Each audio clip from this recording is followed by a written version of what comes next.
কানলায় মহিষমর্দিনী পুজো হয়। এই শ্রাবণ মাসের পূর্ণিমাতে প্রথম পুজো ছিল সপ্তমী। আজকে দশমী, বিজয়া দশমী।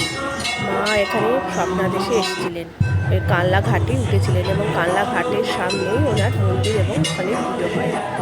তো দেখো তোমরা, আমি গেছিলাম তো ছবি তুলে এনেছি, কেমন লাগলো তোমাদের দেখো। ওখানে ব্যবসায়ীরা মেন এই পুজোটা করে। মা মহিষমর্দিনী দেখো, কাঁসারের বাসন, মাকে দেখো সোনার গয়নায় মুড়িয়ে দিয়েছে সোনার ব্যবসায়ীরা।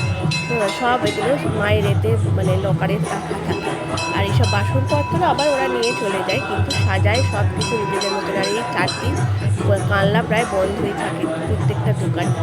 এইখানে সব ব্যবসায়ীরা থাকেন এবং এখানেই সবাই সুন্দরভাবে পুজো হয়, দান ধ্যান হয়, পাঠা বলি হয়। দূর দূরান্ত থেকে মায়ের কাছে আসে ভক্তরা, মনস্কামনা পূর্ণ হয় মায়ের। শান্তিপুর ওটা কী বলে, ওই নদীর ওপার থেকে সবাই আসে, মানে গঙ্গার ওপার থেকে, এখানে এদিক থেকে অনেক দূর দূরান্ত থেকে, কলকাতা থেকে সবাই আসে।